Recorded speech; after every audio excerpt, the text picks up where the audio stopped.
The helicopter's rotors cut through the Afghan night air like a blade through silk, the sound muffled by the specialized noise-dampening technology that made the MH-60 Black Hawk nearly invisible to enemy detection systems.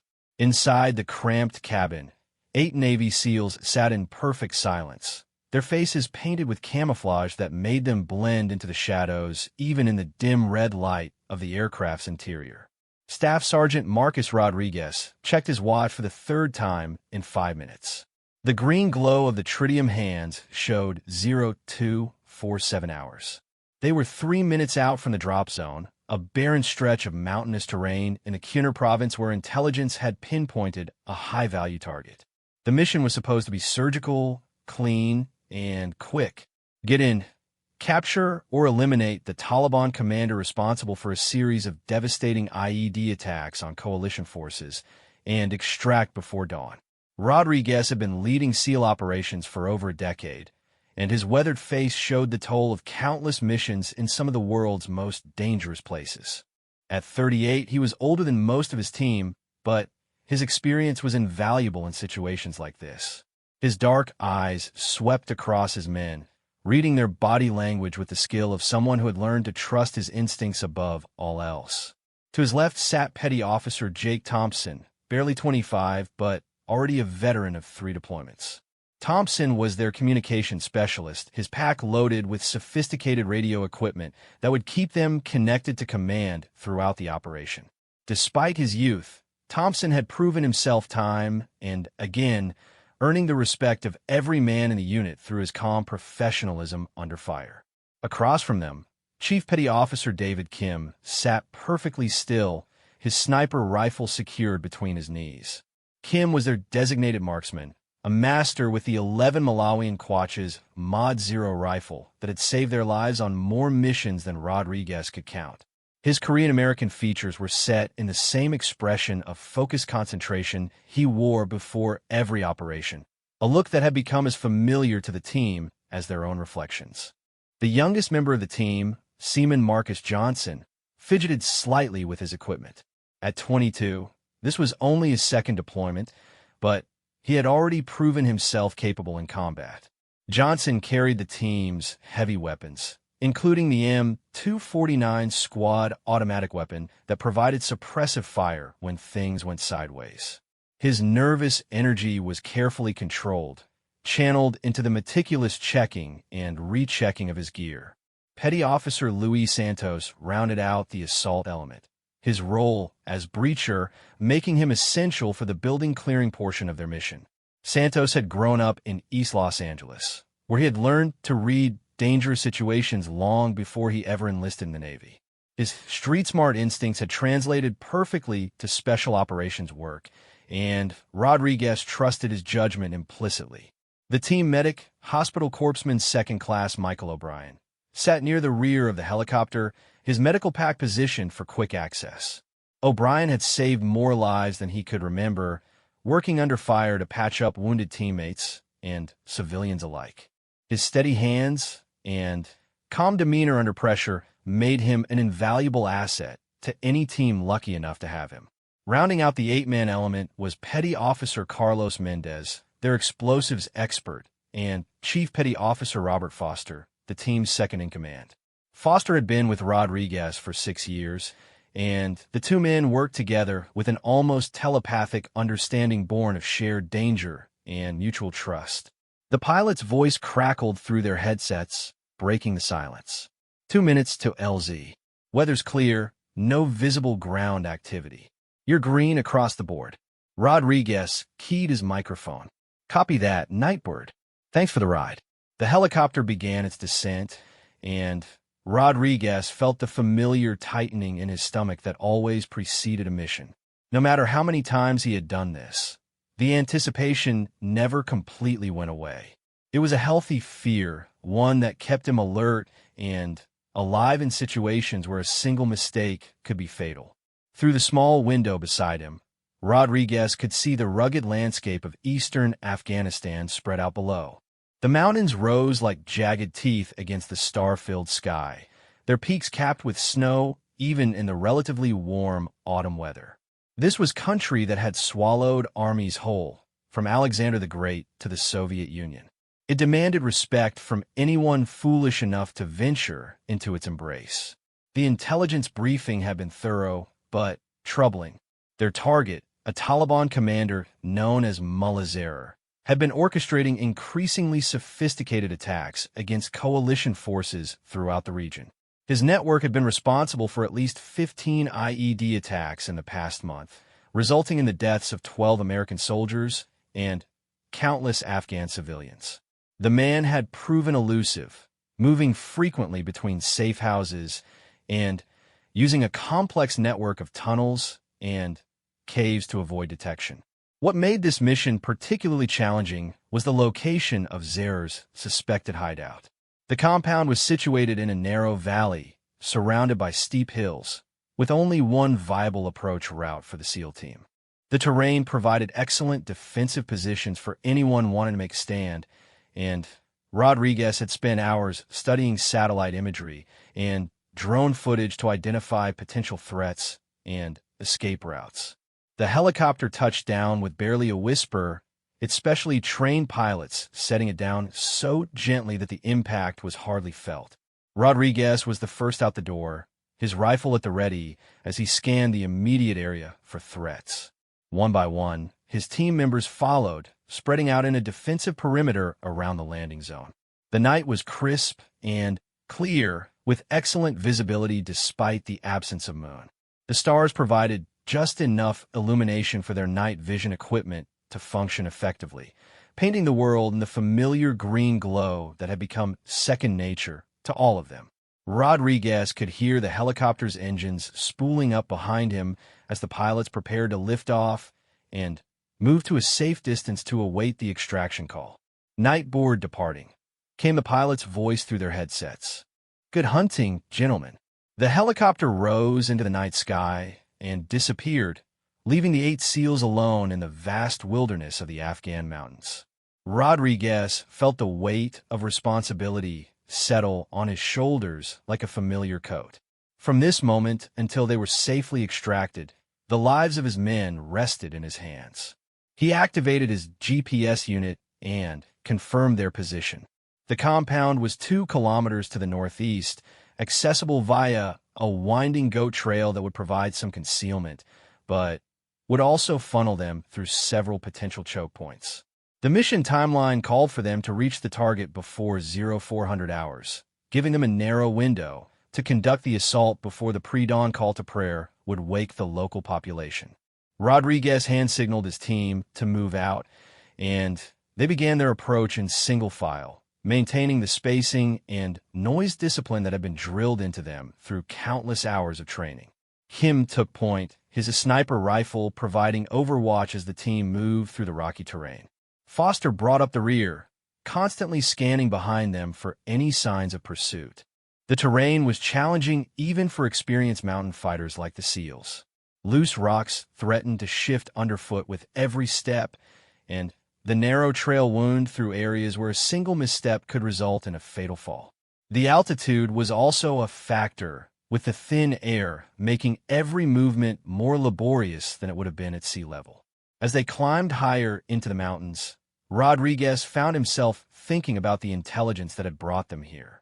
The tip about Zahir's location had come from a local informant, a shopkeeper in the nearby village who claimed to have overheard conversations about the Taliban commander's presence in the area. While the information had been corroborated by signals intelligence and drone surveillance, there was always the possibility that it was deliberately false, designed to lure American forces into a trap. The SEAL team had encountered such situations before, and Rodriguez had learned to trust his instincts when something felt wrong.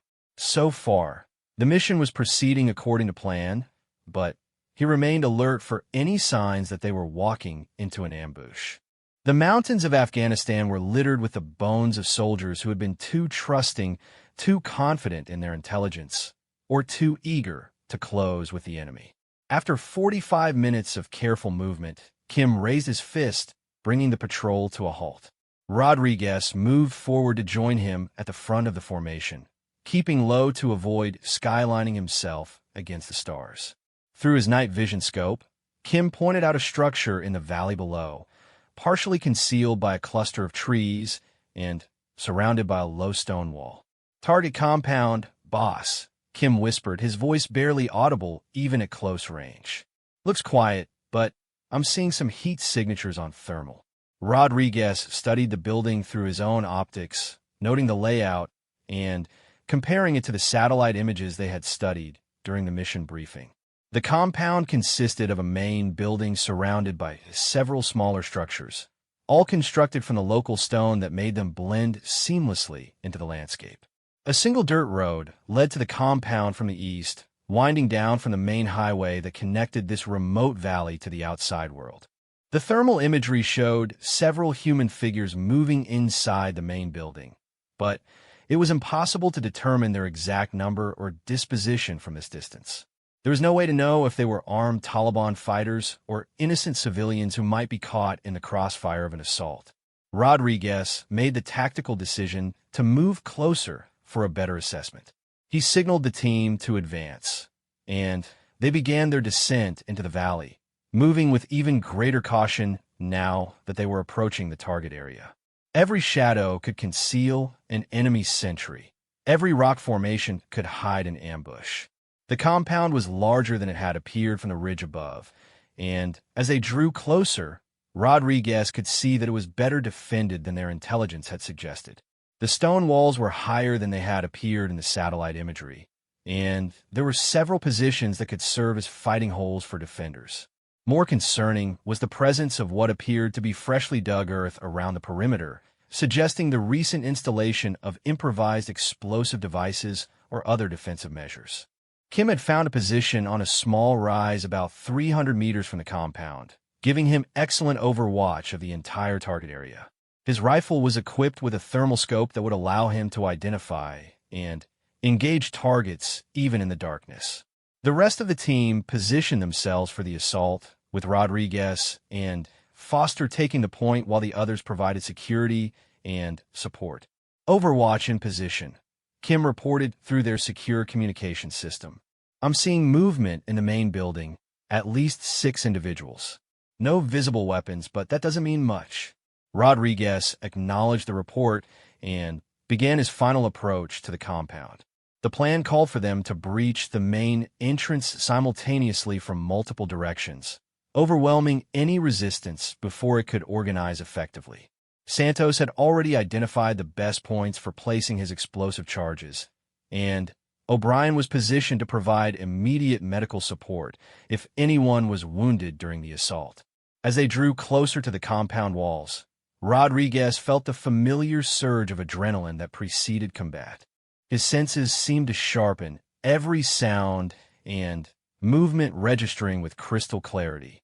The night air carried the scent of wood smoke and cooking food, suggesting that the compound's occupants were awake and active despite the early hour. Thompson reported that all communications were functioning normally and that they remained in contact with their command element. The extraction helicopter was standing by at a secure location 15 minutes away, ready to respond immediately when called. Everything was proceeding according to plan, but Rodriguez had learned never to trust that things would continue to go smoothly. The assault began at exactly 0347 hours, with Santos's explosive charges creating simultaneous breaches in 3 different walls of the compound. The SEALs flowed through the openings like water, their movements coordinated through years of training and experience. Rodriguez led the assault on the main building, his rifle at the ready, as he cleared each room with methodical precision. The first room they entered was empty except for scattered blankets and the remains of a recent meal. The second room contained 2 young men who surrendered immediately upon seeing the heavily armed Americans. Rodriguez quickly zip-tied their hands and passed them to Johnson for security while the rest of the team continued clearing the building. It was in the third room that they found their target. Mullah Zahir was exactly as described in their intelligence briefing. A tall, bearded man in his 50s with intelligent eyes and the bearing of someone accustomed to command. He made no attempt to resist as Foster secured him with plastic restraints, but His expression was one of calm satisfaction rather than the fear Rodriguez had expected to see. "Too easy," Foster muttered as they prepared to extract with their prisoner. "This whole thing feels too easy." Rodriguez shared his concern, but they had their mission objective, and it was time to leave. The longer they remained in the area, the greater the chance that enemy reinforcements would arrive to complicate their extraction. He called for the helicopter and began moving his team toward the designated pickup zone, a flat area about 1 kilometer from the compound. That was when the first shots rang out from the hills surrounding the valley, and Rodriguez realized that Foster had been right to be suspicious. They weren't extracting with a prize. They were walking into the center of a carefully prepared trap. The night that had seemed so quiet and peaceful suddenly erupted into chaos as muzzle flashes appeared from positions all around them, and the distinctive crack of AK-47 rifles echoed off the valley walls. The 8 Navy SEALs found themselves caught in a crossfire with nowhere to run, and no cover except the rocks and shallow depressions scattered across the valley floor. Rodriguez's mind raced as he tried to count the enemy positions, but there seemed to be shooters everywhere, their weapons creating an almost continuous strobing effect in the darkness. "Contact! Contact!" Thompson screamed into his radio as bullets began striking the ground around them. "We're taking fire from multiple positions. We need immediate extraction." But Rodriguez could already hear the helicopter pilot's response, and it wasn't what he wanted to hear. The landing zone was too hot for extraction. They were on their own until the enemy fire could be suppressed, and from the volume of incoming rounds, that wasn't going to happen anytime soon. The Taliban had turned the tables on them completely, using their own prisoner as bait to draw the SEAL team into a killing ground. Now 8 of America's most elite warriors were pinned down in the middle of nowhere, surrounded by an unknown number of enemy fighters who held every advantage of terrain and position. Rodriguez pressed himself against a boulder and tried to assess their situation. His team was spread out across about 50 meters of open ground, each man finding whatever cover he could in the rocky valley floor. The enemy fire was coming from at least 6 different positions in the hills above them, and more shooters seemed to be joining the fight with each passing minute. Kim's voice crackled through their headsets, calm despite the chaos around them. "Boss, I'm seeing muzzle flashes from the ridge line to our north and east. Looks like at least 20 shooters, maybe more. They've got us in a classic L-shaped ambush." 20 shooters. Rodriguez did the math quickly in his head. His 8-man team was outnumbered more than 2 to 1, caught in the open with minimal cover against an enemy that held the high ground. In military terms, it was about as bad as situations got without being completely hopeless. "All stations, this is Overwatch," came another voice through their communication system. It was a woman's voice, unfamiliar but calm and professional. "I have eyes on your position. Stand by for fire support." Rodriguez had no idea who was speaking, but he didn't have time to worry about it.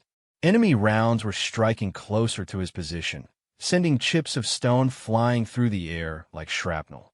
He could hear his men returning fire, their disciplined 3-round bursts standing out clearly against the wild automatic fire of the Taliban fighters. The night was about to get much more interesting, and Rodriguez could only hope that whoever was offering fire support knew what they were doing. Because right now, 8 Navy SEALs were fighting for their lives against overwhelming odds, and they needed all the help they could get. Captain Sarah Mitchell had been watching the SEAL team's approach for over an hour from her concealed position on the ridge line 800 meters above the valley floor. At 29, she was one of the most skilled snipers in the United States military, though very few people knew she existed. Her unit didn't appear on any official organizational charts, and her missions were classified at levels that most generals had never heard of. The ghillie suit she wore had taken her 3 hours to prepare, incorporating local vegetation and carefully selected materials that would make her invisible even to thermal imaging systems. She lay perfectly still behind a Barrett M107, a 1.50 caliber sniper rifle, its suppressor adding another 2 feet to the already impressive length of the weapon. The rifle was capable of accurately engaging targets at distances exceeding 2,000 meters, though tonight's work will be conducted at much closer range. Sarah had been inserted into the area 24 hours earlier by a method so classified that even she didn't know all the details. One moment, she had been sitting in a briefing room at a facility that didn't officially exist, and the next she was walking through the Afghan mountains with enough equipment and supplies to sustain herself for a week if necessary. Her mission parameters were simple: provide overwatch and support for any friendly operations in the area, with complete autonomy to engage targets as she deemed appropriate. She had known about the SEAL mission before it launched, had studied the same intelligence reports and satellite imagery. But, unlike the SEAL team, Sarah had also received additional information that painted a much darker picture of what they were walking into. The Taliban had been aware of the informant for weeks, feeding him false information while they prepared an elaborate trap for any American forces foolish enough to take the bait. The enemy fighters had been moving into position since sunset, infiltrating the hills around the valley in small groups to avoid detection by overhead surveillance. Sarah had counted 43 different individuals taking up fighting positions, armed with everything from ancient bolt-action rifles to modern rocket-propelled grenades. It was going to be a slaughter unless someone intervened. Sarah's radio crackled with the SEAL team's communications as they approached the compound, and she listened with growing concern as they reported a seemingly successful mission. She could see through her thermal scope that the building they had assaulted was indeed occupied, but not by the high-value target they sought. The real Mullah was safely hidden in a cave complex 5 kilometers away, laughing at the Americans who thought they were so clever. When the first shots rang out from the hills around the valley, Sarah was already tracking her first target through the scope of her rifle. A Taliban fighter with an RPG launcher was positioning himself to destroy the SEAL team with a single well-placed shot. The man was 600 meters away, partially concealed behind a rocky outcropping that would make the shot challenging even for someone of Sarah's abilities. She controlled her breathing, allowing her heart rate to slow as she settled into the perfect shooting position. The crosshairs of her scope centered on the enemy fighter's chest, and Sarah made the minute adjustments necessary to compensate for wind speed, bullet drop, and the slight upward angle of the shot. At this range, even the smallest error would result in a miss. The Barrett rifle bucked against her shoulder as the massive .50 caliber round left the barrel at over 2,800 feet per second. The suppressor reduced the sound signature significantly, but couldn't completely eliminate the sonic boom of the supersonic projectile as it tore through the air. 600 meters away, the Taliban fighter with the RPG launcher simply ceased to exist, the devastating impact of the heavy rifle round leaving nothing recognizable behind. "All stations, this is Overwatch," Sarah spoke into her radio, using the call sign that had been assigned to her for this mission. "I have eyes on your position. Stand by for fire support." She was already tracking her second target before the echo of her first shot had faded from the valley. An enemy machine gunner was setting up a PKM light machine gun in a position that would allow him to rake the entire area where the SEALs were pinned down. The man was 700 meters away and partially concealed by a large boulder, but Sarah could see enough of his torso through her thermal scope to make the shot. The second round from her rifle found its target with the same devastating precision as the first, and the machine gun position went silent before the weapon could be brought into action. Sarah immediately shifted her aim to a third target, a sniper who was trying to get a clear shot at the SEAL team leader from a position 900 meters away. The enemy sniper was using a Soviet-era Dragunov rifle, a capable weapon in skilled hands, but no match for Sarah's training and equipment. She could see the man's muzzle flash through her scope as he fired at the Americans below, his shots coming uncomfortably close to their position. Sarah's return shot traveled the 900 meters in just over a second, arriving with enough force to knock the enemy sniper completely off the ledge where he had been positioned. Down in the valley, Staff Sergeant Rodriguez was trying to understand what was happening. The concentrated enemy fire that had been tearing up the ground around his team's position was suddenly becoming much more sporadic and disorganized. Muzzle flashes that had been winking at them from the hills were going dark one by one, often preceded by a sound like distant thunder that echoed off the valley walls. "Boss, somebody's taking out the shooters up high," Chief Kim reported through their communication system. "I can see the impacts, but I can't locate the shooter. Whoever it is, they're good." Rodriguez pressed himself against his meager cover and tried to spot the friendly sniper who was systematically dismantling the ambush from long range. The fact that he couldn't see muzzle flashes or hear rifle reports told him that whoever was helping them was using a suppressed weapon and was positioned well outside the immediate area. That level of professionalism suggested military training, but he had no idea what American unit might be operating in this area. Sarah continued her methodical engagement of the enemy positions, prioritizing threats based on the danger they posed to the surrounded SEAL team. A group of fighters attempting to maneuver closer to the Americans found themselves under precision fire that seemed to come from nowhere. Their advance stopped cold as their comrades fell around them. The Taliban fighters began to realize that they were no longer the hunters, but had become the hunted.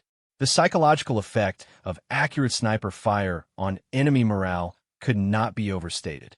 The Taliban fighters had expected to overwhelm 8 Americans through sheer numbers and superior positioning, but now they found themselves dying one by one with no idea where the shots were coming from.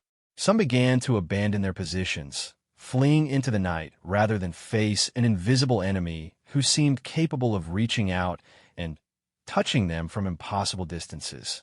Sarah's thermal scope allowed her to track the fleeing fighters even as they tried to escape through the rocky terrain. Her rifle spoke again and again, each shot carefully placed to eliminate threats and protect the Americans trapped in the valley below. The Barrett's magazine held 10 rounds, and Sarah was making every one count before reloading with smooth, practiced motions that barely interrupted her rate of fire. A Taliban commander was trying to rally his men from a position behind a large boulder, shouting orders and gesturing toward the valley where the SEALs were pinned down. Sarah could see him clearly through her scope, could read his body language, and understand his intentions even without hearing his words. The man was approximately 1,000 meters away, at the very edge of what most snipers would consider effective range for their weapons. Sarah made the complex calculations automatically, her training and experience allowing her to account for all the variables that would affect the bullet's trajectory over such a long distance.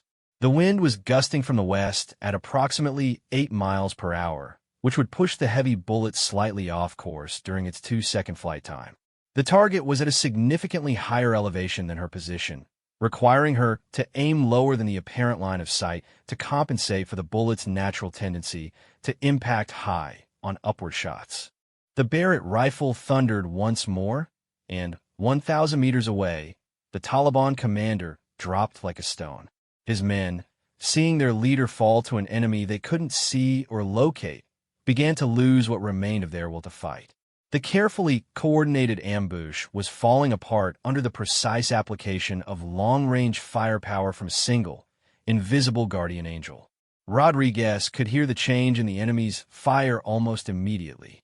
The disciplined volleys that had been keeping his team pinned down were degenerating into panicked, wild shooting as the Taliban fighters struggled to deal with a threat they couldn't understand or counter. The SEAL team leader seized the opportunity to begin maneuvering his men toward better positions, using the confusion among their attackers to gain some tactical advantage. "All stations, this is Overwatch," Sarah's voice came through their radio again. "The northern ridge is clear. You have a window to move to better cover near the compound walls." Rodriguez didn't question the intelligence. Whoever this mysterious sniper was, she had just saved their lives and seemed to know what she was talking about. He hand-signaled his team to begin moving toward the stone walls of the compound, where they would have better protection from the remaining enemy fire. The movement was conducted in short rushes, with each man covering the others as they advanced across the open ground. Sarah watched the SEAL team's movement through her scope, ready to provide immediate fire support if any enemy fighters tried to engage them during their repositioning. Her thermal imaging system showed several Taliban fighters still occupying positions on the eastern ridge, but they seemed reluctant to expose themselves after watching so many of their comrades fall to the invisible sniper. The initiative in the firefight had shifted completely, and the Americans now held the advantage despite being outnumbered. A group of 3 enemy fighters was attempting to flank the SEAL team's new position by moving through a narrow draw that would bring them within grenade range of the compound walls. Sarah tracked their movement through her scope, noting that they were moving with good tactical discipline and would pose a serious threat if allowed to reach their intended position. At 850 meters, they were well within range of her rifle. The first of the 3 fighters fell to Sarah's precise marksmanship, the heavy bullet striking him center mass and dropping him instantly. His 2 companions dove for cover, but they had chosen poorly.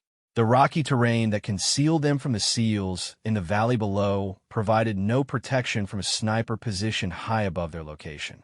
Sarah's second shot eliminated another threat, and the 3rd fighter decided that discretion was the better part of valor, abandoning his weapon and fleeing into the darkness.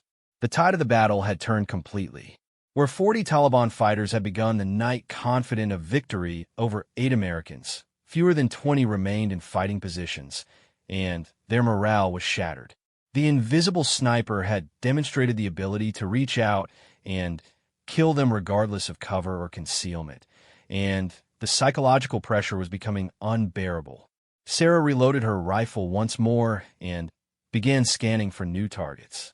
Through her thermal scope, she could see several enemy fighters attempting to withdraw from their positions, carrying wounded comrades and abandoned equipment as they retreated deeper into the mountains. She allowed most of them to go unmolested, focusing her fire on those who continued to pose a threat to the SEAL team below. A lone sniper was still engaging the Americans from a position on the eastern ridge, his shots coming dangerously close to the SEALs who were now using the compound walls for protection. Sarah could see the muzzle flashes from his weapon and quickly calculated the range at approximately 700 meters. The enemy sniper was skilled and persistent, maintaining his position despite the obvious danger. Sarah's shot took the enemy sniper in the head, ending his threat permanently and sending a clear message to any other Taliban fighters who might be considering continued resistance. The Barrett rifle's .50 caliber rounds were devastating at any range, capable of penetrating most types of cover and producing instantly fatal wounds even with peripheral hits. The remaining enemy fire was becoming increasingly sporadic and inaccurate as the surviving Taliban fighters realized that their position was untenable. Sarah continued to engage targets of opportunity, her methodical elimination of threats gradually reducing the enemy's capability to maintain their ambush. Each shot was carefully aimed and perfectly placed, conserving ammunition while maximizing the psychological impact on the surviving attackers. Rodriguez's team was now able to move more freely around the compound area, though they maintained their tactical discipline and continued to use proper cover and concealment techniques. The SEAL team leader was already planning their extraction, coordinating with their helicopter support to establish a secure landing zone away from any remaining enemy positions. Overwatch, this is team leader. Rodriguez spoke into his radio. Thanks for the assist. Can you give us a route recommendation for extraction? Sarah studied the terrain through her scope, identifying the positions of the remaining enemy fighters and calculating the best approach for the helicopter to minimize exposure to ground fire. The extraction would need to be conducted carefully, as even a few determined fighters with RPGs could still pose a serious threat to the aircraft. Team leader, this is Overwatch, she responded. Recommend extraction from the valley floor approximately 500 meters south of your current position. I can provide overwatch during your movement and suppress any remaining threats. The SEAL team began their movement toward the designated extraction point, maintaining security while carrying their prisoner and any sensitive equipment that couldn't be left behind. Sarah tracked their progress through her scope, ready to engage any enemy fighters who might try to interfere with the extraction. Her position gave her an excellent view of the entire valley and the surrounding hills, allowing her to spot threats before they could engage the moving Americans. As the SEALs moved through the darkness toward their extraction point, Sarah continued her vigilant overwatch, her rifle ready to speak again if necessary. The night that had begun as a carefully planned Taliban ambush had turned into a devastating defeat for the enemy forces, thanks to the precise application of long-range marksmanship from an invisible guardian who seemed to appear from nowhere. The mystery of who this sniper was and where she had come from would have to wait for another time. Right now, 8 American warriors were making their way towards safety, protected by someone who had demonstrated the highest levels of skill and professionalism in the deadliest profession on earth. In the mountains of Afghanistan, where death could come from any direction at any moment, it was good to know that sometimes the Guardians were watching over the good guys.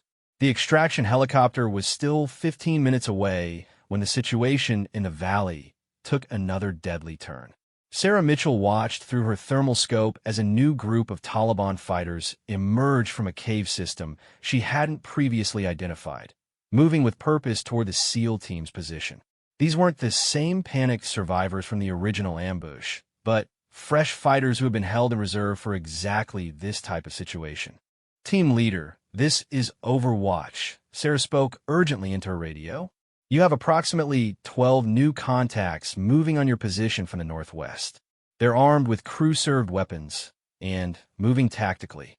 ETA to your position is approximately 8 minutes. Rodriguez felt his stomach drop as he processed the information. His team was already exhausted from the running firefight, their ammunition running low after the sustained engagement with the original ambush force. The prisoner they carried was slowing their movement, and they were still 400 meters from the designated extraction point. 12 fresh enemy fighters with heavy weapons could easily overwhelm them if they reached close combat range.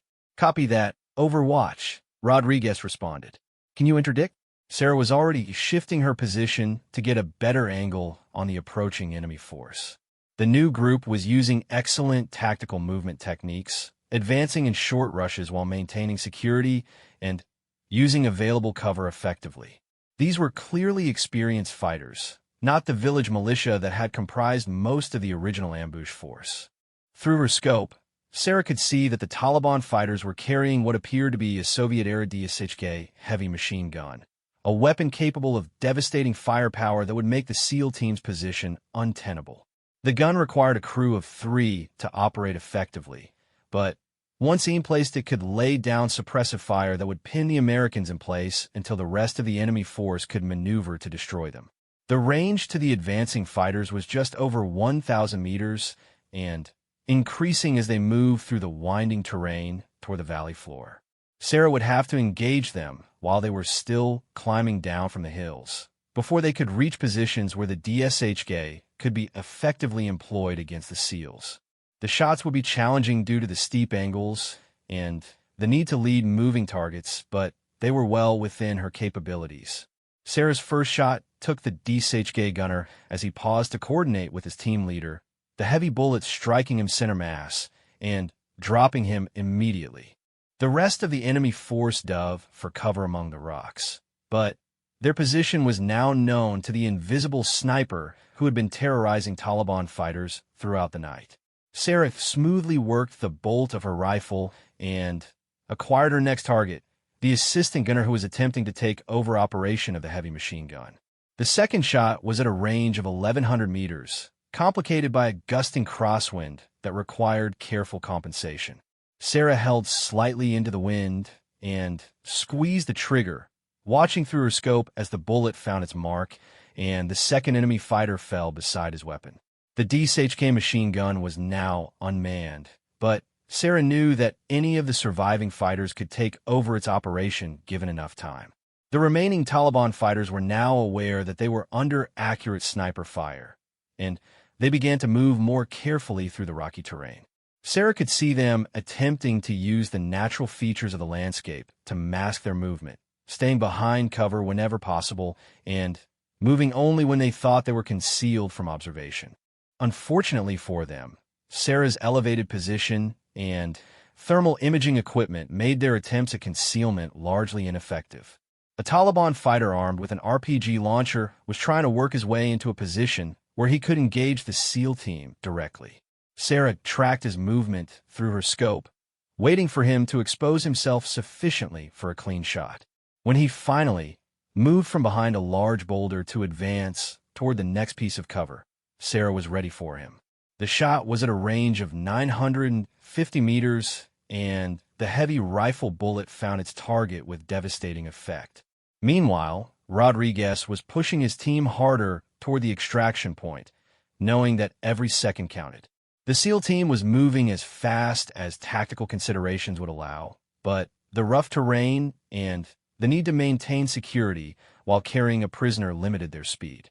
Behind them, the sounds of Sarah's rifle echoed off the valley walls as she continued to engage the pursuing enemy force. Chief Kim had taken over the team's rear security, his sniper rifle providing additional firepower to complement the long-range support they were receiving from their mysterious guardian angel. Kim could see muzzle flashes from the hills behind them as the remaining Taliban fighters attempted to return fire against Sarah's position, but their shots were falling far short of their invisible tormentor. Sarah was now engaging targets at increasingly close range as the enemy force continued to advance despite their heavy losses. A group of 4 fighters was attempting to flank her position by moving through a parallel valley, thinking they could approach her from an unexpected direction. Sarah spotted their movement through her thermal scope and quickly realized that they posed a potential threat to her own security as well as that of the SEAL team below.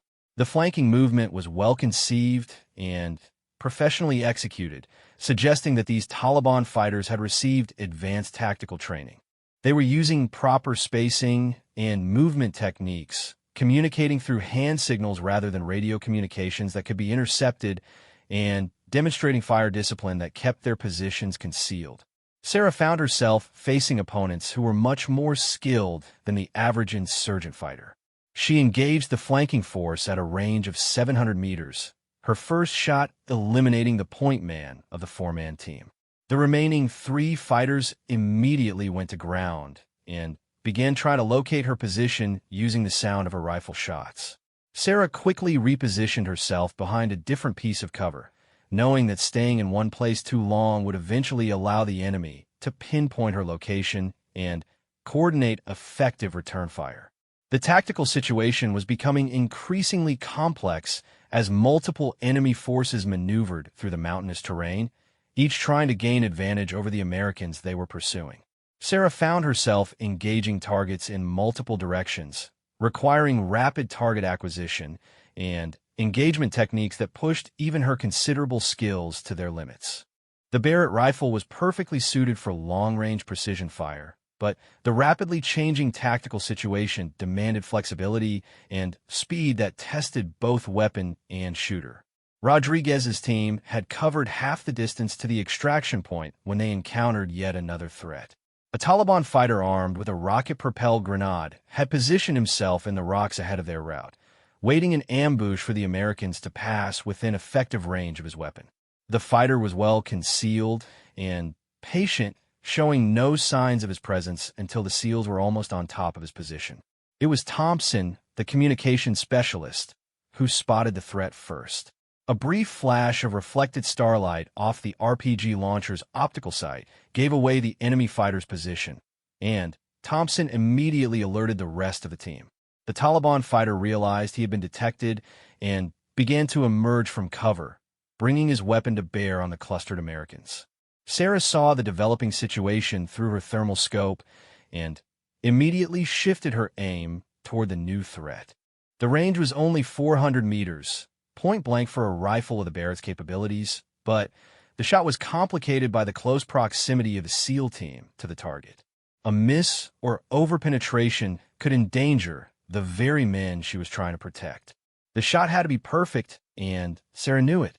She controlled her breathing and settled her crosshairs on the enemy fighter's center mass, making the minute adjustments necessary to ensure that her bullet would strike exactly where intended. The Barrett rifle spoke once more, and 400 meters away, the Taliban fighter with the RPG launcher collapsed before he could fire his weapon. The close call had shaken Rodriguez more than he cared to admit. If their Overwatch sniper hadn't been in position to take that shot, his entire team could have been killed or wounded by a single RPG round. He was beginning to understand that they owed their lives to the mysterious woman who was providing such precise and timely fire support from her concealed position. The remaining Taliban fighters from the flanking force were now within 600 meters of Sarah's position, close enough to pose a direct threat to her security. She could hear their voices echoing off the rocks as they coordinated their assault, speaking in rapid Pashto as they prepared to rush her position. Sarah knew that she would have to abandon her current location soon, but first she needed to eliminate as many of the threats as possible. Her thermal scope showed 3 enemy fighters moving through the rocks below her position, advancing in a tactical formation that suggested extensive combat experience. Sarah engaged the lead fighter first, then quickly shifted to the second target before the sound of her shot could fully register with the enemy force. 2 quick shots eliminated 2 threats, but the third fighter had gone to ground behind cover that blocked Sarah's view of his position. The surviving Taliban fighter was now approximately 300 meters away and closing on Sarah's position with obvious hostile intent. She could hear him moving through the rocks, his approach masked by the echoes and reverberations that made precise sound location impossible in the mountainous terrain. Sarah knew that she would have to relocate immediately or risk being overrun by an enemy fighter armed with automatic weapons and grenades. Sarah began her tactical withdrawal from the sniper position, moving carefully through the rocks while maintaining observation of both the approaching threat and the SEAL team's progress toward the extraction point. The Barrett rifle was heavy and cumbersome in close terrain, but Sarah had trained extensively in combat movement with the weapon and could maneuver effectively even in challenging conditions. The Taliban fighter pursuing her was skilled and determined, using the terrain to mask his approach while attempting to predict where Sarah might have moved. Sarah could hear him calling out in Pashto, probably trying to coordinate with any other fighters in the area who might be able to assist in the hunt for the American sniper who had caused so much damage to their forces. Sarah found a new firing position among the rocks and quickly set up her rifle for another engagement. Through her thermal scope, she could see the pursuing enemy fighter moving carefully through the area where she had been positioned minutes earlier. The man was carrying an AK-74 assault rifle and several grenades, and his movement suggested that he was an experienced infantry fighter rather than a simple militia member.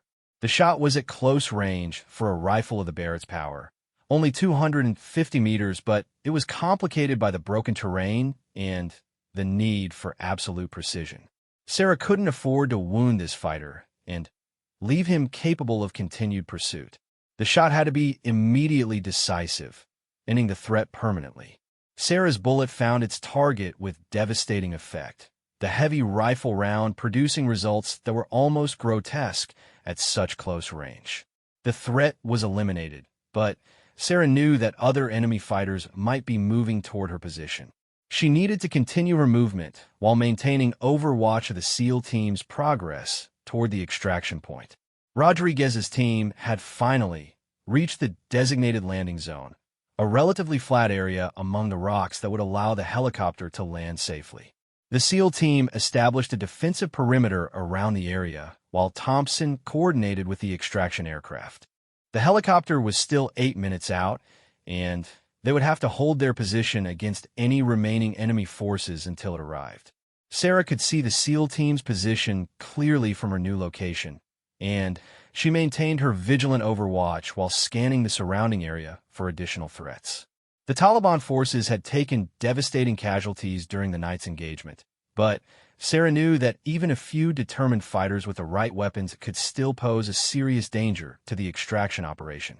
The sound of approaching helicopter rotors echoed off the valley walls, announcing the arrival of the extraction aircraft. Sarah could see the aircraft's navigation lights as it descended toward the landing zone, its pilots flying with skill and courage into an area where enemy forces might still be operating. The helicopter was a prime target for any remaining Taliban fighters with RPG launchers or heavy machine guns. Sarah maintained her overwatch position as the helicopter landed, and the SEAL team quickly boarded with their prisoner. Through her scope, she watched as the aircraft lifted off and began its departure from the valley, climbing rapidly to avoid any ground-based threats.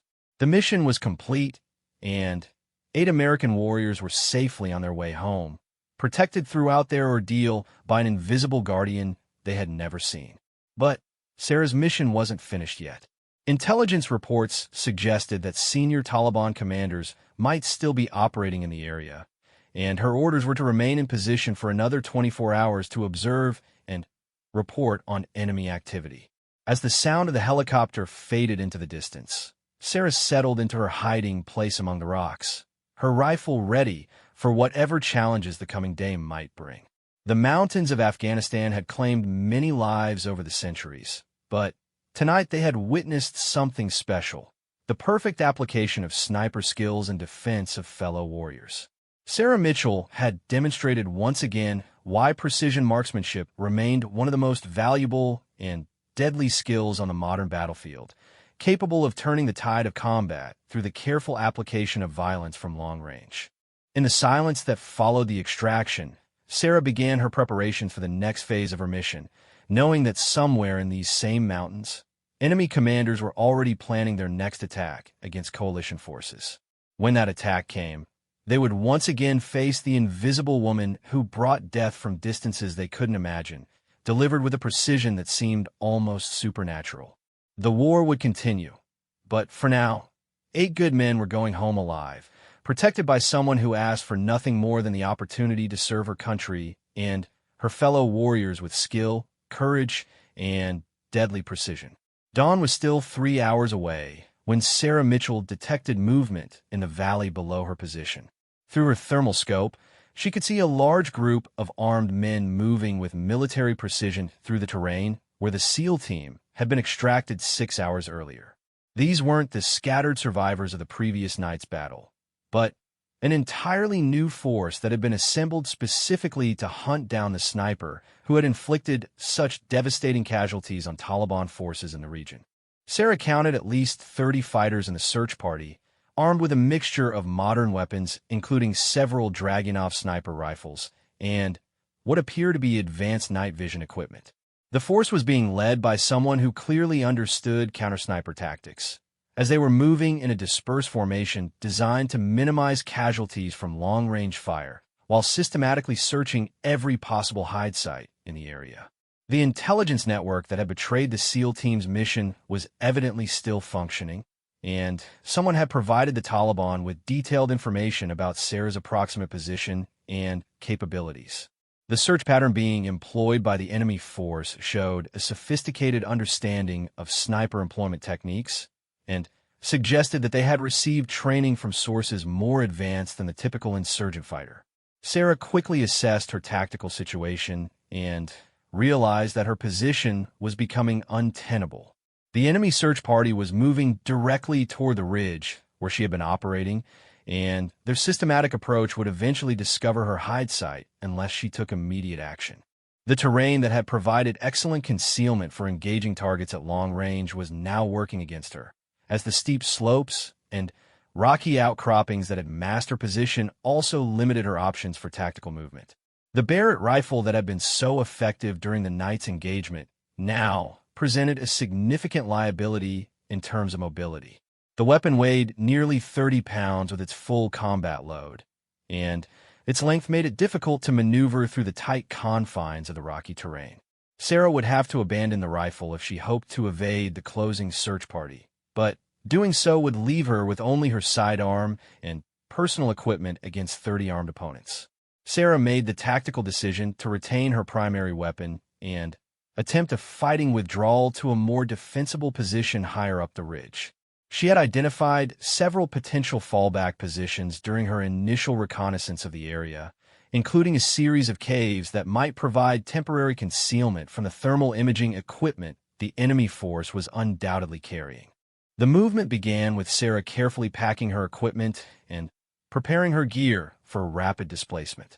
Every item had to be secured to prevent noise or loss during movement, and her camouflage had to be maintained to avoid visual detection by enemy observers.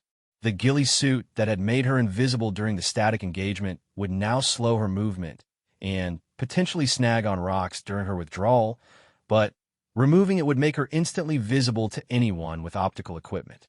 Sarah began her movement just as the first elements of the search party reached the base of the ridge. Through her scope, she could see enemy fighters beginning the climb toward her position, moving carefully but with obvious determination. Several of the fighters were carrying sophisticated radio equipment, suggesting that this was a coordinated operation with support from higher-level command elements. The first 500 meters of Sarah's movement took her through terrain that provided excellent concealment, but was extremely difficult to traverse while carrying a heavy sniper rifle. The rocky outcroppings that hid her from observation also forced her to climb over or around obstacles that slowed her progress and generated noise that could potentially reveal her location to pursuing forces. Behind her, Sarah could hear the voices of the Taliban fighters as they called out to each other during their search. The fact that they were communicating so openly suggested either overconfidence or a lack of concern about revealing their positions, possibly because they believed they had overwhelming numerical superiority. Sarah knew that their confidence was probably justified given the odds they faced, but she had survived this long by never underestimating her own capabilities or accepting defeat as inevitable. A Taliban fighter armed with a Dragunov sniper rifle had taken up a position approximately 1,000 meters from Sarah's original hide site and was systematically scanning the area through his scope. The enemy sniper was skilled and patient, using proper technique to search for signs of his American counterpart. Sarah could see him through her own scope, but engaging him would reveal her position to the entire search party and potentially trap her in a firefight she couldn't win. Instead, Sarah continued her movement toward higher ground, hoping to reach a position where she could either evade the search party entirely or engage them on more favorable terms. The cave system she had identified during her reconnaissance was still 800 meters away, requiring her to cross several areas of open ground where she would be vulnerable to observation and direct fire. The Taliban search party was now spread across the entire face of the ridge, with individual fighters investigating every potential hiding spot with methodical thoroughness. Sarah could see several of them moving directly toward her previous position, while others were attempting to cut off potential escape routes by positioning themselves along likely movement corridors. The tactical coordination being displayed by the enemy force was impressive and suggested leadership by someone with extensive military training. Sarah reached a small depression in the rocky terrain that provided temporary concealment from the approaching search party. She used the brief respite to check her equipment and assess her ammunition situation. The Barrett rifle had 3 full magazines remaining, giving her 30 rounds of .50 caliber ammunition, while her sidearm carried 2 additional magazines for close-range defense. Against 30 enemy fighters, her ammunition would have to be employed with perfect efficiency to have any hope of survival. Through her thermal scope, Sarah could see that several enemy fighters had reached her original firing position and were examining the area for signs of her presence. The depression in the earth where she had lain, the brass casings from her fired rounds, and the subtle disturbances in the natural vegetation would all provide clues about her capabilities and movement patterns to anyone skilled in tracking. One of the Taliban fighters was pointing towards Sarah's current position, apparently having identified signs of her movement through the terrain. Sarah realized that her time for concealed movement was rapidly running out, and she would soon be forced into direct combat whether she wanted it or not. The tactical situation was developing in exactly the way she had hoped to avoid, but sometimes circumstances left no room for preferences. Sarah selected her first target carefully, choosing an enemy fighter who was carrying what appeared to be a radio backpack that marked him as a communication specialist. Eliminating the enemy's communication capabilities would disrupt their coordination and potentially prevent them from calling for additional reinforcements. The shot was at a range of 700 meters, well within the Barrett rifle's effective range, even under the current stress conditions. The heavy rifle bucked against Sarah's shoulder as the .50 caliber round tore through the morning air toward its target.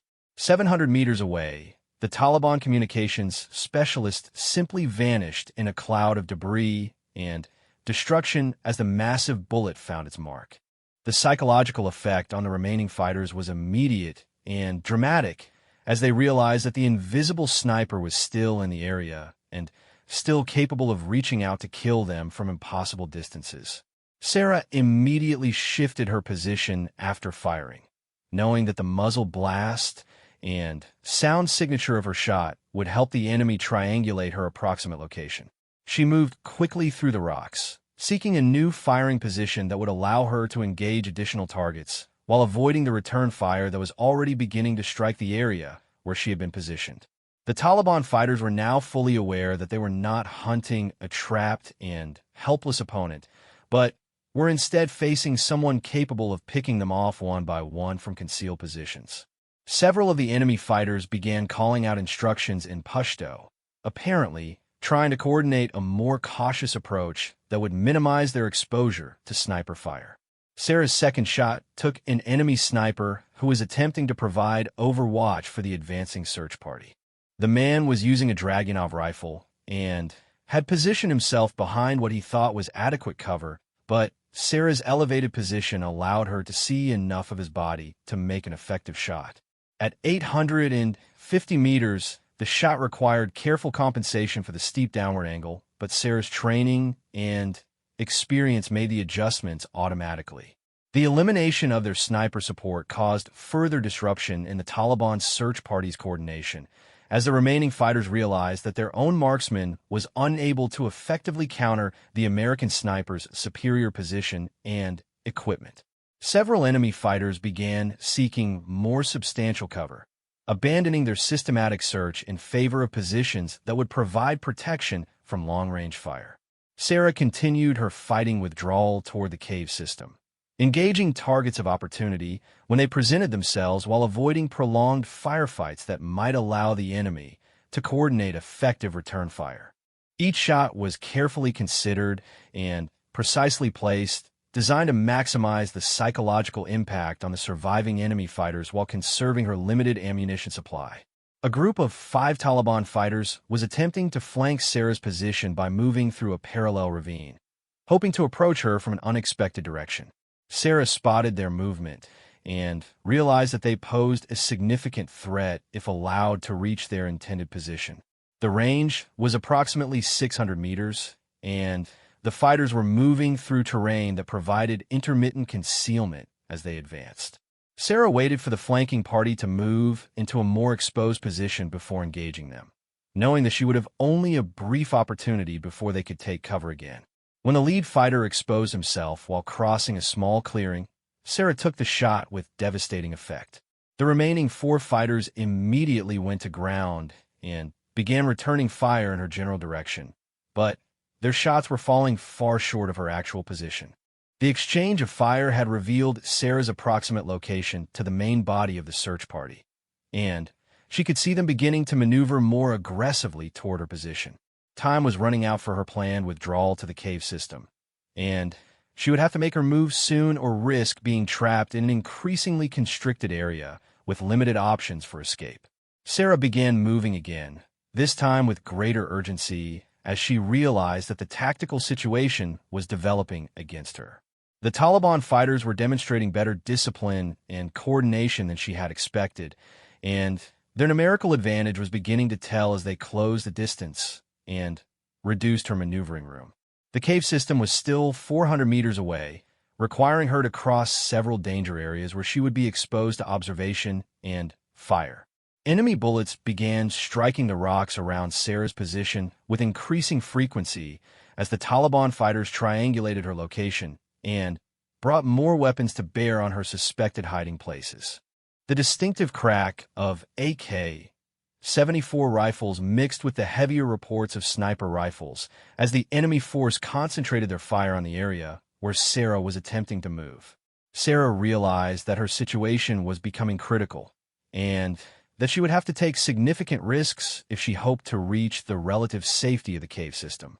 The Taliban search party had demonstrated both the numbers and the tactical skill necessary to overwhelm her position if she remained in place much longer.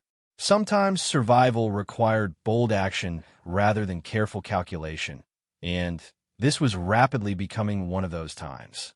She began her dash across the first danger area, moving as quickly as the terrain and her heavy equipment would allow, while enemy bullets whined overhead and struck the ground around her feet.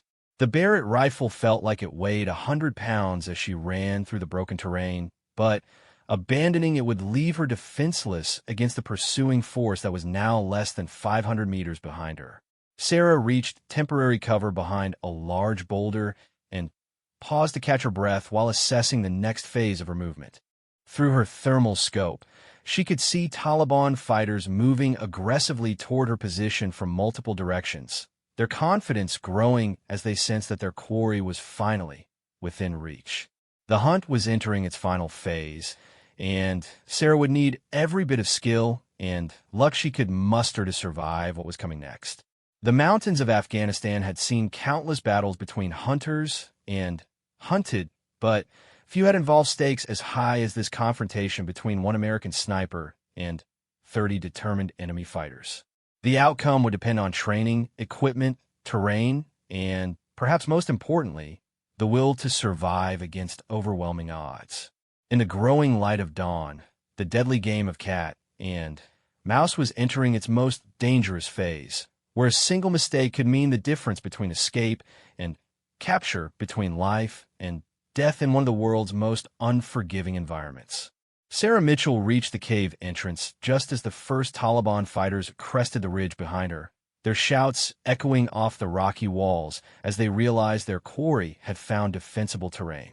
The cave system she had identified during her reconnaissance consisted of a main chamber connected to several smaller tunnels that had been carved by centuries of water erosion. More importantly, the narrow entrance created a natural choke point that would force any attackers to expose themselves while advancing. The cave offered both advantages and disadvantages for a defensive fight. While the narrow entrance limited the number of attackers who could advance simultaneously, Sarah would also be trapped with no escape route if the enemy decided to simply wait her out or use explosives to collapse the entrance. Her radio equipment would be largely useless inside the cave due to the rock formations interfering with signal transmission, cutting her off from any potential support or extraction assets. Sarah quickly set up her defensive position just inside the cave mouth, using the natural rock formations to create a stable firing position for her Barrett rifle. The weapon's massive .50 caliber rounds would be devastating in the confined space of the cave entrance, and the psychological effect of such overwhelming firepower might discourage the Taliban fighters from attempting a direct assault on her position.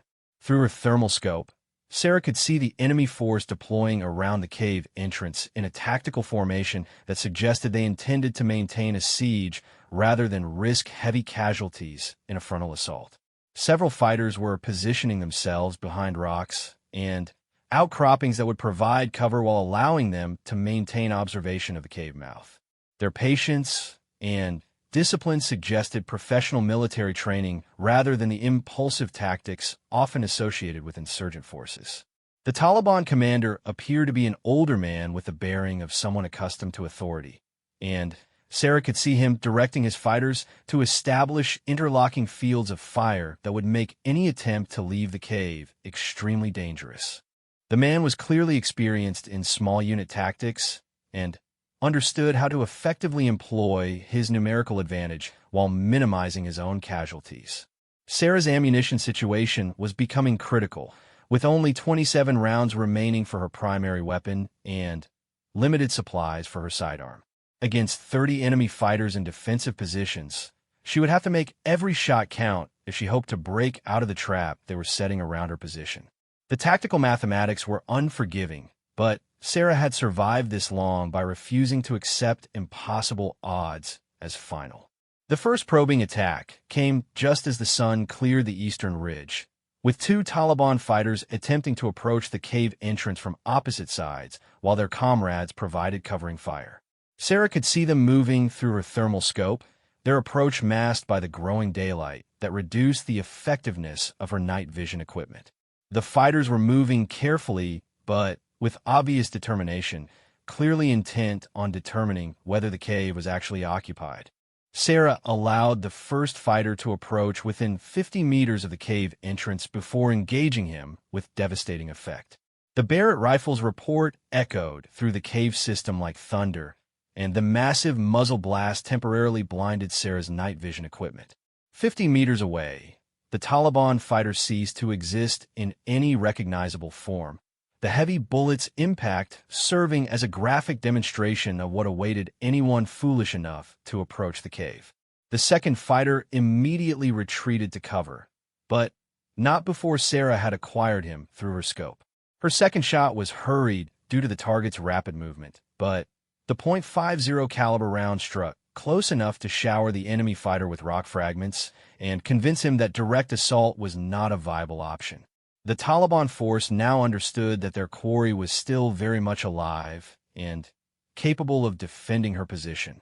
The enemy commander called out something in Pashto, and Sarah could see several fighters beginning to move around the flanks of her position. She realized that they were attempting to locate alternate entrances to the cave system or find positions from which they could observe her location without exposing themselves to direct fire. The tactical situation was evolving in ways that would gradually reduce her advantages and increase the enemy's ability to coordinate effective attacks. Sarah's radio crackled unexpectedly as she received a transmission on an emergency frequency she hadn't been monitoring. The voice was American, calm, and professional despite the obvious urgency of the situation. "Blackbird, this is Rescue 6-1. We have your position and are inbound for emergency extraction. Estimate 10 minutes to your location." Sarah quickly keyed her microphone to respond, though she wasn't sure how much of her transmission would get through the rock interference. "Rescue 6-1, this is Blackbird. I'm pinned down in a cave system with approximately 30 hostiles in the immediate area. The landing zone is not secure and will require suppressive fire." The helicopter pilot's response was barely audible through the static, but Sarah caught enough of it to understand that the extraction team was aware of her situation and was prepared to fight their way in if necessary. The knowledge that help was coming gave her a renewed sense of purpose and determination, but she also knew that 10 minutes was a lifetime when facing overwhelming odds in close combat. The Taliban fighters had apparently intercepted enough of the radio transmission to understand that extraction aircraft were inbound, because Sarah could see them beginning to reposition themselves to engage aerial targets. Several fighters were setting up what appeared to be RPG launchers in positions that would allow them to engage helicopters approaching the area, while others were establishing firing positions that could deliver effective small arms fire against low-flying aircraft. Sarah realized that the extraction helicopter would be flying into a carefully prepared ambush unless she could neutralize some of the anti-aircraft threats before it arrived. The Barrett rifle was perfectly capable of engaging the RPG teams from her current position, but doing so would require her to expose herself to return fire from the rest of the enemy force. Sometimes protecting friendly aircraft required accepting personal risk, and this was clearly one of those situations. Sarah identified the most dangerous anti-aircraft threat, a Taliban fighter armed with an RPG-7 launcher who was positioned approximately 400 meters from the cave entrance. The man had chosen his position well, with excellent cover and a clear field of fire toward likely helicopter approach routes. Eliminating him would require a precise shot through a narrow gap in the rocks that provided his concealment. The shot was technically challenging due to the limited target exposure and the need to account for the irregular air currents created by the rocky terrain. Sarah controlled her breathing and settled her crosshairs on the small portion of the enemy fighter that was visible through the gap in his cover. The Barrett rifle thundered once more, and for 100 meters away, the anti-aircraft threat was permanently eliminated. The enemy force immediately responded with concentrated fire toward the cave entrance, forcing Sarah to take cover deeper in the cave system while bullets ricocheted off the stone walls around her. The volume of fire was impressive, and demonstrated the enemy's determination to prevent her from interfering with their preparations for the incoming helicopter.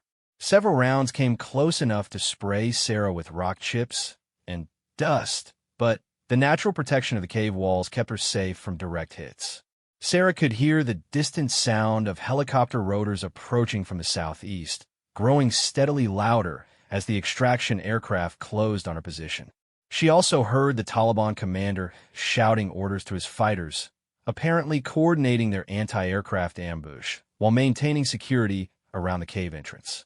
The next few minutes would determine whether the extraction was successful or whether both Sarah and the helicopter crew would be added to the casualty lists. The helicopter came in fast and low, its pilots flying with the skill and courage that characterized special operations aviation. Sarah could see the aircraft through the cave mouth as it approached, a UH-60 Black Hawk configured for combat rescue with door gunners manning M134 miniguns that could deliver devastating suppressive fire. The sight of the helicopter filled Sarah with hope, but she also knew that it represented a high-value target for every enemy fighter in the area. The Taliban fighters opened fire as soon as the helicopter came within range. Their coordinated barrage, including small arms fire, RPG rounds, and at least one heavy machine gun that began tracking the aircraft's movement. The helicopter's door gunners immediately returned fire, their miniguns sending streams of 7.62 mm rounds into the enemy positions with devastating effect. The rocky terrain erupted in clouds of dust and debris as the high rate of fire weapons sought out Taliban fighters in their concealed positions. Sarah seized the opportunity created by the helicopter's suppressive fire to engage additional enemy targets with her rifle. A Taliban fighter armed with another RPG launcher was attempting to get a clear shot at the hovering aircraft, but Sarah's intervention ended his threat permanently. The Barrett rifle's massive bullets were perfectly suited for penetrating the stone cover that protected enemy fighters from the helicopter's smaller caliber weapons. The helicopter pilot was maneuvering his aircraft with extraordinary skill, using the terrain to mask his approach while his gunners continued to suppress enemy positions. Sarah could see that the aircraft had taken several hits from small arms fire, but it remained airworthy and capable of completing the extraction mission. The professionalism and courage of the crew was evident in their willingness to maintain their position despite heavy ground fire. A fast rope deployment team was preparing to descend from the helicopter to secure Sarah's position, but the continued enemy fire made such an operation extremely dangerous. Sarah realized that she would have to break out of the cave and reach the helicopter on her own if the extraction was to be successful. The distance was approximately 100 meters across terrain that was swept by enemy fire from multiple directions. Sarah gathered her essential equipment and prepared for the dash that would either save her life or end it. The Barrett rifle would have to be abandoned due to its weight and bulk, but she retained her sidearm and emergency equipment. The ghillie suit that had concealed her so effectively would now hinder her movement, and was quickly discarded in favor of speed and mobility. The helicopter's door gunners were maintaining a steady rate of fire against known enemy positions, but Sarah knew that they couldn't suppress every threat simultaneously. She would have to time her movement to coincide with the maximum suppressive effect, while accepting that some enemy fighters would still be capable of engaging her during her run to the aircraft. Sarah broke from the cave entrance at a full sprint, running directly toward the hovering helicopter while enemy bullets cracked through the air around her.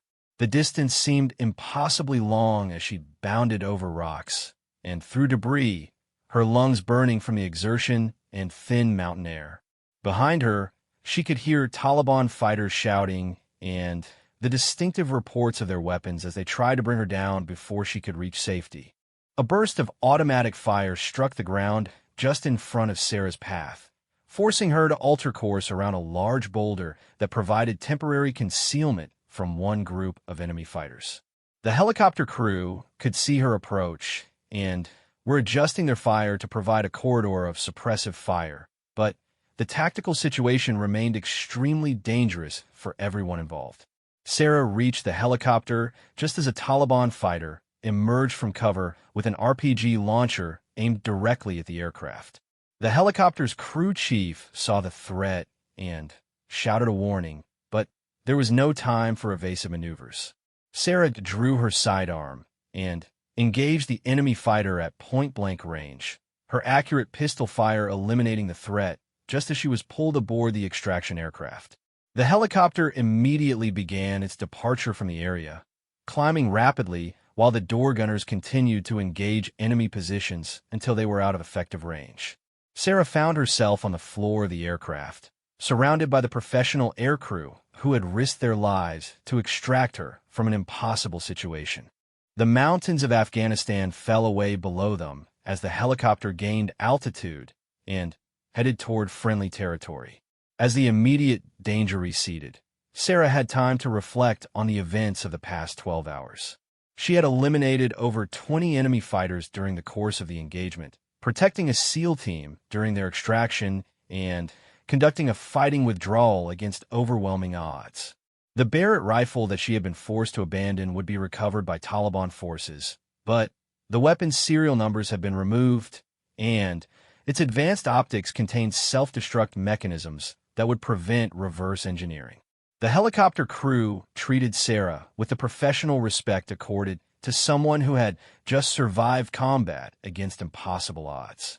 They understood that she was not just another passenger, but a warrior who had proven herself in the crucible of close combat against a determined and skilled enemy force.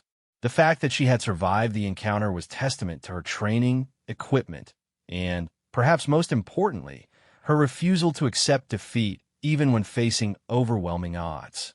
As the helicopter flew toward the secure base where Sarah would be debriefed and prepared for her next mission, she was already thinking about the lessons learned during the engagement. The Taliban had demonstrated better coordination and tactical skill than intelligence reports had suggested, and their counter-sniper techniques showed evidence of training by more sophisticated military organizations. This information would be valuable for future operations in the region. The Invisible Woman sniper had completed another successful mission, though the cost had been higher than anticipated.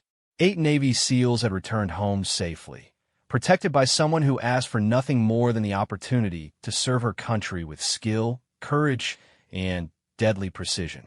In the mountains of Afghanistan, where death could come from any direction at any moment, it was good to know that sometimes the Guardians were watching over those who deserve protection. The war would continue, and Sarah Mitchell would return to fight again when called upon. But for now, she was content to watch the rugged landscape of Afghanistan fade into the distance, knowing that she had once again proven that training, determination, and superior marksmanship could overcome even the most overwhelming odds when applied with intelligence and courage. In a world where technology often dominated the battlefield, the human element remained supreme. One properly trained and equipped sniper operating with skill and determination could still change the outcome of tactical engagements and save the lives of fellow warriors facing impossible odds. The Invisible Woman had demonstrated once again that sometimes the smallest forces could achieve the greatest victories when guided by competence, courage, and an unwavering commitment to protecting those who deserve protection.